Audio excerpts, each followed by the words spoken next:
How to write a business plan. This was taken this morning. We're still using the same business tools for small businesses from the 50s. We believe these techniques can now help small businesses fail less. We're working with professors and organizations like Weber State in Utah to apply them to small businesses. Other colleges and community colleges are adopting these processes as well. And we believe it will be applicable not just to high technology, high growth companies, but to the other 99% on Main Street. So let me close. What can states do? Let me give you 4 or 5 short ideas. Number one is the culture for entrepreneurship is fail fast and move fast. It's about speed. And it's about not a gotcha game. That we embrace failure as part of the process, which, by the way, is counterintuitive when it's a federally or state-funded project, which is why I believe, as you'll hear later, it's something that private capital needs to do. Failure is part of the entrepreneurial process. Recommendation 2 is there are incubators and accelerators, that is, organizations nationally that are coming into all states who will have them to help concentrate entrepreneurs and give them advice, organization, etc. Startup America happens to be my favorite, along with Startup Weekend. Techstars, a national venture capital firm, Lean Startup Machine. These are terms that you should all hear about, and in fact, if you don't have one of these going on in your state, you should figure out how to encourage one or hopefully all of them to set up shop, because they add value. Recommendation 3 is, if you remember my comments about ecosystem, you could have all the smartest entrepreneurs in the world, and I won't tell you which state I travel to, which graduates 6,000 world-class engineers out of their state university, and at graduation, I swear they must ask, where do you want the plane ticket, East Coast or West Coast? I think that's a waste of enormous talent. What they don't have locally next to that university is a risk capital culture. They have an entrepreneurial culture, but they haven't figured out how to incent private capital to take risks, and instead sending their best talent out of the state. I just find that an enormous waste. And so if you're thinking about investing, it's how do you incent risk capital, not by having state replace it, but how do you incent venture capital that grew up in California, or actually was born in your state and worked in California and would love to come back home? Or maybe they're on the East Coast. How do you get them? What incentives do you need to have them come back home? Recommendation 4 is universities are still teaching how to write a business plan for entrepreneurship. I find that quaint and interesting, and eventually they'll all kind of move over to what we've learned, but you can encourage them to do this. Recommendation 5, small business initiatives should be thinking about adopting these same techniques. We now know they work. We now know they're better and more efficient, and make startups over a large pool fail less. So I've open sourced all this material. Open source is a technical term which basically means it's free. It will cost you and your staffs absolutely zero. I have hundreds of presentations of my students, the syllabus, teaching guides, what we do for the National Science Foundation. This is my way of giving back to the country, and I'm happy to answer any questions. So thank you for your time. Thank you. Steve, don't go far away. Who wants to ask the first question? Thank you very much for that excellent presentation. Jack, go ahead. Sure. Thanks for your very interesting presentation. One of your last slides had to do with incenting risk capital to locate nearby your entrepreneurial centers. I mean, obviously, money will cross over state borders. And I mean, how important is it that the risk capital actually be located, that close, or when, if you have good ideas and good entrepreneurs and good companies developing, will they find each other even if it's not located within your borders? In a perfect world, you would hope it was true. Yeah, it's not. It turns out even in Silicon Valley, most VCs think of the East Bay to be a foreign country. And so when you have enough opportunity locally, you tend not to travel. So I guess the #1 priority would be to get a local state set of VCs engaged and interested. The best model for this actually is not a state, but something the size of one of your states, and it's the country of Israel. I don't know if any of you know, but Israel has more public companies on the stock exchange than all of the European Union combined. They are number 2 to the United States. There's a book called Startup Nation, which describes their journey in trying to figure out how to build an entrepreneurial culture, and they got it wrong for 30 years. They started with a socialist model, and then they started with a government. Well, the government will fund it, and then they finally realized that the real goal was to give initiatives and incentives to kickstart these incubators and venture capital firms, and then eventually get out of that business. And that's what kind of the model philosophy that I would suggest, because venture capitalists don't drive very far. Now, there are exceptions, and others will do that, but truly the ultimate is to have a cluster, a small group in your state who know your state, know your culture, know your local universities, know where the talent is, know what the state and the schools are great at, and be focused on that.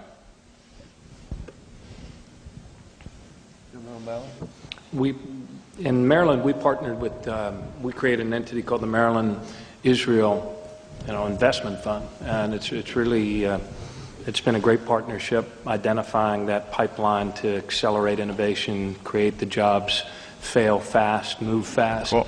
And one of the other things that we found in our ecosystem in Maryland, we were #1 in terms of research and development. I mean, no state on per capita does more research and development, and yet we were lagging in terms of commercialization. And in our ecosystem, we identified one of the weaknesses being the lack of venture capital. So a couple of things that we did this year, we passed something called the Innovation Initiative with a consortium of our great research universities, Mr. Chairman, that are committed, for a very small amount of money, to move 40 ideas a year out of their labs. As part of that, they're redoing their culture, so instead of simply rewarding professors in the one path of publication, you get tenure rewards for commercialization. Which is a big shift for us. I mean, Johns Hopkins, Maryland, Morgan. But the other thing we did that I'll share with you, Mr. Chairman, and perhaps it might be, if not a best practice, at least one practice. The year before, we created something called Invest Maryland, where we held an auction, if you will, for large entities like insurance companies that know they're going to have a tax liability, and we allowed them to forward pay 5 years of taxes. And that allowed us to create, in essence, a sort of venture fund, if you will, of about $85 million. We thought it would raise 70, it's $85 million. And that's another effort to build on the VC that we have, but have a state role in this as well. Not necessarily directly picking the winners and losers, but going through entities that we have that do this, that have boards that are set up. And I just... in line with some of the things that you were saying, I think every state's a little different when they start off on this, but all of us want to make improvements that allow us to accelerate innovation, and this Invest Maryland is one anyway, and I'll send it to you, Mr. Chairman. Have you seen this happening in other states? Have you seen any examples of states that are doing things that the rest of us might copy? We all love being the best at doing something second. Unfortunately, I'm not familiar with all the initiatives in all the states. My last year or two has been involved with the National Science Foundation, ARPA-E, and DOE, and some DOD initiatives. So I have to apologize, but I'm not. And I'm looking forward to reading this. And the things you describe actually makes lots of sense, because those are the things we need to move forward. I just can't emphasize the importance of one of the things Governor O'Malley said, which was changing the culture inside of universities. And you heard me say the phrase outward-facing. For those of you familiar with universities, academics are inward-facing. They worry about publications, they worry about research, they worry about getting grants. They are not worried about starting companies and pushing their graduate students to do that. In fact, they're happy if their graduate students actually publish more papers and become academics. Well, that's great for the future of research. That's not particularly productive for your state or national economy. And so what we want is some balance. And I think you've hit on an approach, and others have as well, is how do you incent states to go, research universities to do that? And this might be a great model as well. Yes? Governor Maui, we have done for quite a number of years now, since Governor Ridge was governor in Pennsylvania, we established 2 different groups, one on high technology and one on life sciences to do this. In the life sciences group, we actually took some of the money from the Tobacco Settlement Fund that the Attorneys General got back in the early 2000, I think it's 2001, 2002, to set up the life science greenhouses, and there's 3 or 4 across the Commonwealth of Pennsylvania. And they're working with successful CEOs of startups who are acting as the mentors that somebody needs to have to take them through this, as pretty much you indicated on there. And they sit on a board of a new startup company. They actually participate in it. The greenhouse then helps to guide the company from research to commercialization, to find who's going to buy your product. And at the same time, it helps companies find that venture capital. And what we're seeing is the venture capitalists know where we are. The same thing on the technology side, we call them the Ben Franklins, obviously for the reason of Pennsylvania. And there are 4 locations in Pennsylvania that they exist. Frankly, each one, they're around a research university. It could be Penn State University, it could be the University of Penn, Drexel down in Philadelphia, in Pittsburgh, obviously University of Pittsburgh and Carnegie Mellon, which is one of, to us in Pennsylvania, one of the greatest startup universities in the country of spinning things out. It has worked very, very well, and we're very pleased. We'll be happy to share with anybody here what we're doing in Pennsylvania. You know, those are great initiatives. And let me just use that to point out something which may or may not be obvious. You mentioned life sciences, and for, you know, since the first initial public offering of a life sciences company, Genentech, in 1980, life sciences have actually been a segment that venture capitalists have put, you know, billions of dollars in. But the life cycle of a life sciences company, unlike a software company, takes a decade or more to come to fruition. The problem in the last 3 years, and I'm just going to tell you the Silicon Valley problem, hopefully it's not Pennsylvania, is that the giant sucking sound you hear is all the money going into social media, where investors are now saying, why should I spend 10 or 15 years waiting for an investment in life sciences or clean tech to come to fruition, which need tens or hundreds of millions of dollars of capital, when I could be investing in Instagram or Facebook or hoping I get the next one. And so that's a risk in all your areas. And in fact, it's an area where actually states might be able to give incentives, where you say, okay, if you know what, there's plenty of money going into the next iPhone app. What we want to do is take the best of research of non-iPhone apps or something else, which might be an interesting strategy. But you just have to understand how deep those commitments and how long-term those commitments are. And so it's just something interesting that I've seen happening to capital in Silicon Valley. You know, smart money goes where money's being made. And right now the money's being made in Twitter, Facebook, etc. I think the even smarter money is being the contrarian investors and saying, no, people are still going to need drugs and we're still going to need, you know, clean energy and etc. One of the best things we saw come out of the last National Science Foundation class happened to be for Pennsylvania for the Marcellus Shale is how to clean up produced water from fracked wells, where, you know, no Silicon Valley investor would have said, hey, that's something I'm looking to invest in. But when you saw the numbers of how productive that could be, there's some very smart VCs that are going to be lining up to invest in that. So that was just an aside. I think that's a great program. Mr. Chairman. Over there to the right, Bob. Yep. Steve, I was struck by your comment that programs in our universities are master's or bachelor's in business administration, but not entrepreneurship and startups. And I know we're seeing some of that change in our universities. But do you have a model program or programs in the country, or at least the elements that you'd see would go into that to change the culture? Yes, and so I just want to, please don't get me wrong, there are now lots of universities in the last 10 or 15 years who have entrepreneurship programs. And I taught for my first 5 years how to write a business plan, before I realized that, gee, that's actually the wrong thing we should be teaching, but no one knew what exactly. We kind of knew. In fact, if any of you ever meet entrepreneurs, right?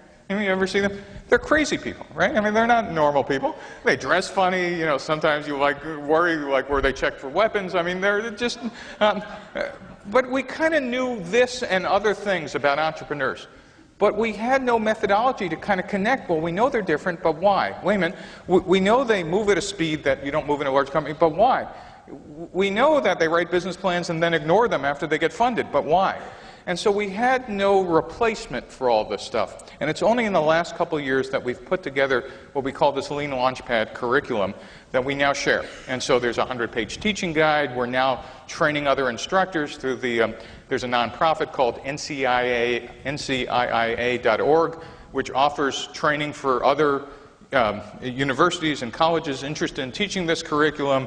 All the NSF classes are going online, so by this fall, any student or any professor wants to use all my online material, it's all there. It's being taught at Stanford and Berkeley and Columbia. There's even 5-day versions of this class instead of semester and quarter versions. I've been experimenting with that. So there's online versions, 5-day versions, semester versions, quarter versions.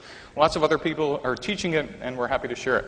And again, it's not because we're smarter, it's just because we now have learned stuff over the last 50 years. We've learned actually what's the more efficient way to build these things, and to realize that while we had 100 years of building a management stack for administering and executing large companies, we never built the equivalent management stack of what it is we do for searching for the business model. And that's what we're doing now. We're just building those tools that we now know if we use those are a lot more efficient than the stuff we used to use. And so the answer is it's all available. Somebody drop me an email. Happy to send it to your staff and get you connected.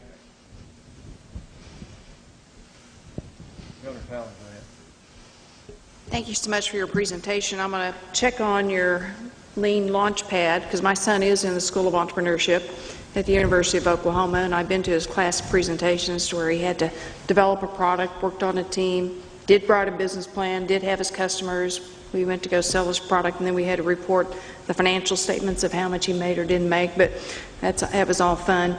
But one of the things we do in Oklahoma, and probably other states do this, is we have a Governor's Cup on entrepreneurship in which we have venture capital, private sector people who will work with our universities and these schools of entrepreneurship and students who have to go through the process, as you were just talking about, and then they actually meet with people who invest in products and services with the students, and it's a big competition. I went and spoke at it recently, and there were probably 800 people there. Wow. In teams, but all these teams across the state are very competitive, and they get up on stage to do the formal presentation. They weren't real eccentric. I mean, my son had on his business suit and tie, and looked good. But they get up in front of adults and basically make their case as to why someone should invest in their product or their service. And it's a great way for a governor to be involved in helping encourage a young person to be involved in the spirit of entrepreneurship. And if you were to ask my 21-year-old what he's going to do when he graduates from college as a senior next year, he'll tell you he has 3 patent ideas and he's going to be a millionaire by the time he's 25. And that's his attitude. But it's just developing that culture of the hope and the dream and the faith that you can do something. Well, thank you, Governor. And in fact, you raised something I just thought I'd share as well. If we, entrepreneurship, even though the founders might be engineers or business people, actually entrepreneurs, founders of companies, are closer to artists than anything else. If you think about it, artists see something that other people don't. And in fact, they see it when there's a blank canvas or a blank score sheet or a block of marble, and they're capable of convincing other people with some kind of reality distortion field that says, no, look, it's going to be great. But, and one of the interesting things about what you mentioned is we've been teaching art for thousands of years, right? And we teach it now in our states, in our schools, on multiple levels. We teach art appreciation to everybody. We teach technique and we teach practice and whatever. I think entrepreneurship and business should be taught in this country the same way. We should teach business appreciation as early as we can. We should teach technique, etc. We should think of it as teaching artists. The other thing I'll just mention is not only are we changing the mind of entrepreneurs now, but we're also changing how venture capitalists think about starting companies. Because right now, Steve, you could say everything, but our local venture capitalists still want to see a business plan. And this is kind of the golden rule, is he who has the gold makes the rules. But any venture capitalist who's been exposed to this process, and I should just point out there's one in this room, John Burke from True Ventures here in Virginia, who actually volunteered his time for the government and National Science Foundation. Now we can't get him out of the class. because he just realized as he sat through the process that actually we've now discovered a more efficient one. And so if you want to talk to a venture capitalist who's been through the process, there's one here.